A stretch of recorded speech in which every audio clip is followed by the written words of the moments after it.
Welcome back to another episode of the FPL Fundits. Sorry for being away for the Game Week 11 video. Still a little under the weather, but I've got my voice back.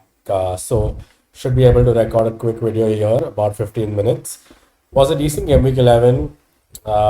Moved up from just about outside the 100k to 46k about now. Big plus, obviously, because Salah scored that goal and KDB had no involvement in the game. Neither did Bowen and Jesus, right? So the big players who could have hurt me blank, which helped. Obviously, it's a blank game week. Arsenal City don't play. So a lot of moves that you might make right now might be 1 week punts. Questions about minus fours, are they worth it or not?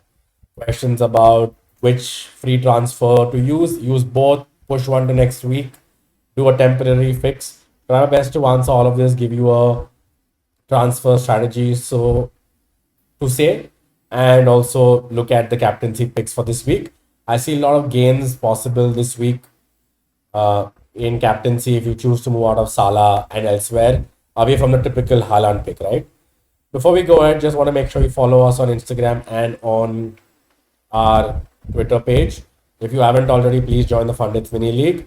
Also, subscribe to this channel. Let's hit at least 1,000 subscribers before we end this season. All right, quickly moving on to what my team looks like right now. So I have a full playing team, technically, assuming I use my one free transfer of two for Maddison. So I have Ward, Justin. Little tempted to go Rye, I'm not going to lie. But let's see. Everton, so Trippier versus Everton, Doherty, Nico Williams, Salah with a captaincy armband right now, Zaha, Andreas, Tony, and Mitrovic. Obviously, Maddison will be going out. He's a player I really wanted to keep because they do have good fixtures. Very silly, poor way to get yourself suspended. A lot of FPL managers, I'm sure, already made their displeasure known on Twitter. Do kind of also worry about Nico Williams not starting, right? So I have options. So like I said, firstly, you can't make wholesale changes to your City and Arsenal players, right?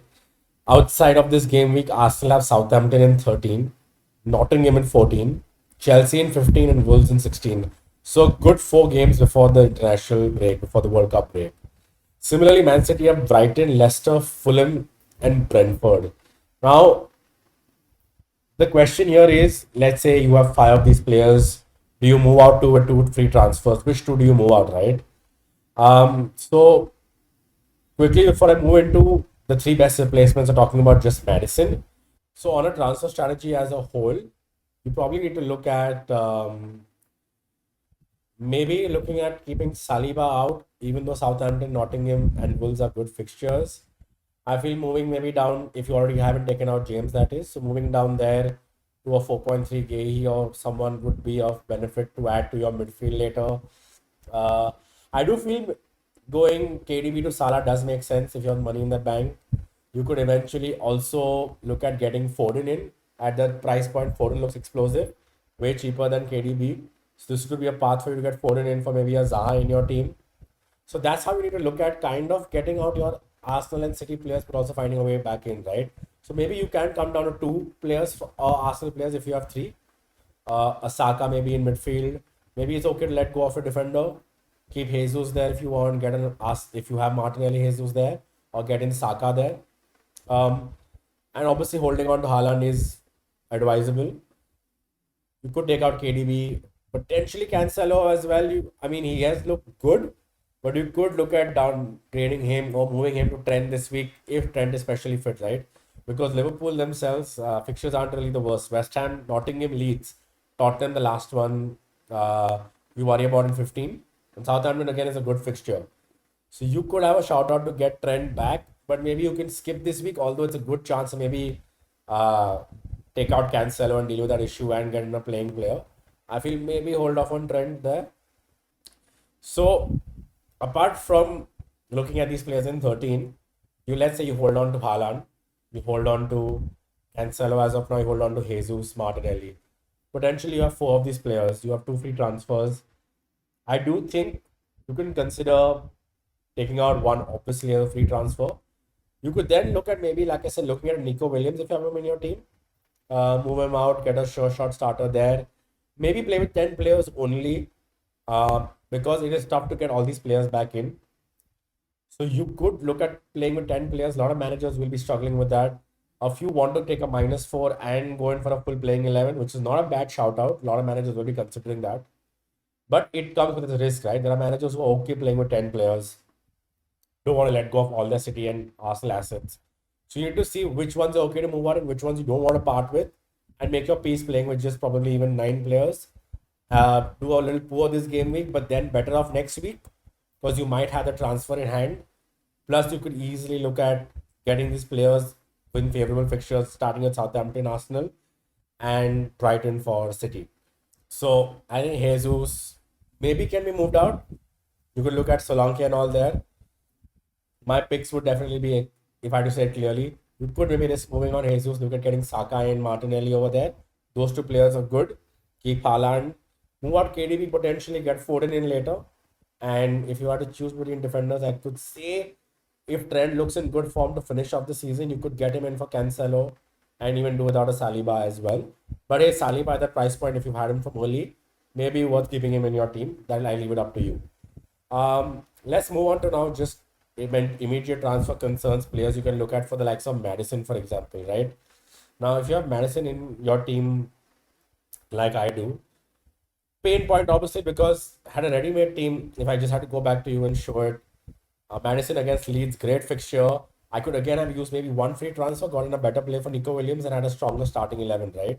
And saved the second free transfer and potentially use two next week. But Maddison now makes me a little nervous because I do want to take him out. Even though you have Wolves and Everton after that, with City being a tough fixture, you can easily rotate him around with somebody else, right? But I feel obviously Trossard is the one to go for just looking at this game week's fixture. He was taken off early last game week, should be playing hopefully. City tough one in 13, Chelsea again in 14. But we do have then again Wolves in game week 15 and capping it off with Aston Villa. So not the toughest run apart from maybe City over there, but and he does seem to be the one to go for, right? Because you save money in the bank, eventually helping you upgrade your striker to Kane if you want to close off the season well. Sinisterra again with Leeds, 0.4 cheaper than Trossard. Leicester, Fulham, Bournemouth, good fixtures. Leeds players are coming back fit. Could have easily had a point the last game week. Bamford missing that penalty, right? Could have easily held Arsenal to a draw. So, they are looking good. It's not like they're not looking sharp. I just Leeds just make me a little uncomfortable still, right? Cheaper price point, good fixtures, like I said. Sinisterra did miss the previous game before Arsenal, but that was due to his um, red card, right? So he looked good before that.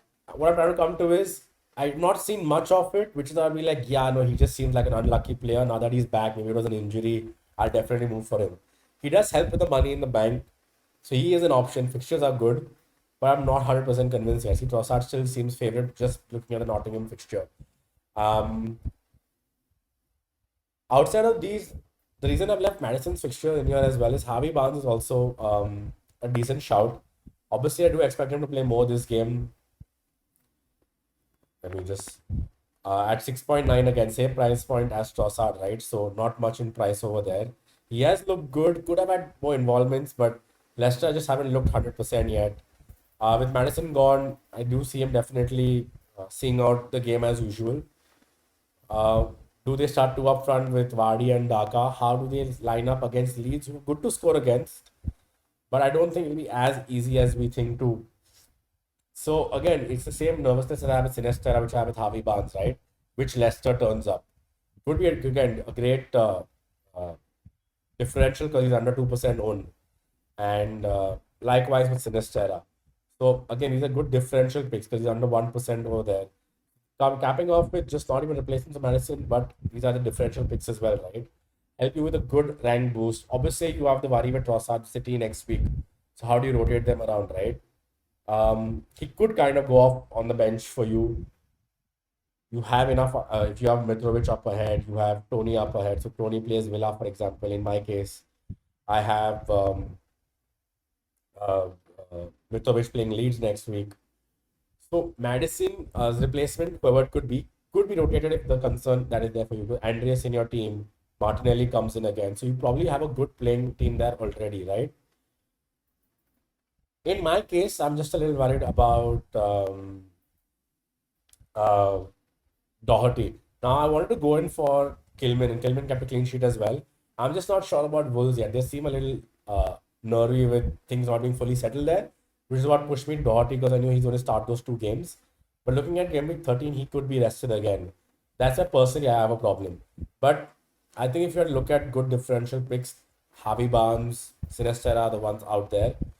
Outside of these, are there any players we're looking at? So people ask me about Mason Mount, and I was definitely tempted by Mount because he looks like he's fit into Potter system very well. 13% on less than 13%. United in 13, right? Saturday. That's Saturday fixture. Brighton, Arsenal, and Newcastle. So not the best or the worst fixtures. I feel Brighton is winnable for them. I feel Brentford could be an easy game. Looking at the way if they show up that they did against Villa. Now, obviously, people say, "What are you talking about?" Kepa was in mad form, but I believe in the second half, Chelsea did a much better job at looking stronger. I feel changes help. So Potter will be more sure about his team, more sure about starting 11. So I do believe it could be a decent game versus Brentford. That being said, again, at his price point 7.7, I'd rather go a little bit cheaper, looking at 6.9, 6.5 players, just to give me that flexibility of moving on to a Kane, moving on to maybe even a Darwin, uh, and looking at players over there, right? And to cap off my differential bit over here, so Darwin Núñez 8.8 known. He's just slightly above the technical differential mark now. He's at 6.1%. Uh, but with Jota gone, Luis Diaz not available, it's interesting to see how the squad is rotated, how they play up top, how they start to up front. West Ham, Nottingham Forest in 12 and 13. Leeds in 14, right? So good fixture run for you to get him in right now at the price point as well. Could easily upgrade Tony for a Darwin if you have two free transfers, nothing else to fix. It was just Maddison. Three Arsenal City players missing, so you're sorted there. If you have money in the bank, a Tony to Darwin could be a good punt, but like I said, it would be a punt, right? So at your own peril over there. So I'll quickly just show you the live transfers now and show you what I'm talking about so you can get a better idea of what moves would look like, right? So Madison out, Trossard in, and leasing with 2.9 in the bank. I could obviously use a second free transfer if I'm nervy about Tony versus Chelsea.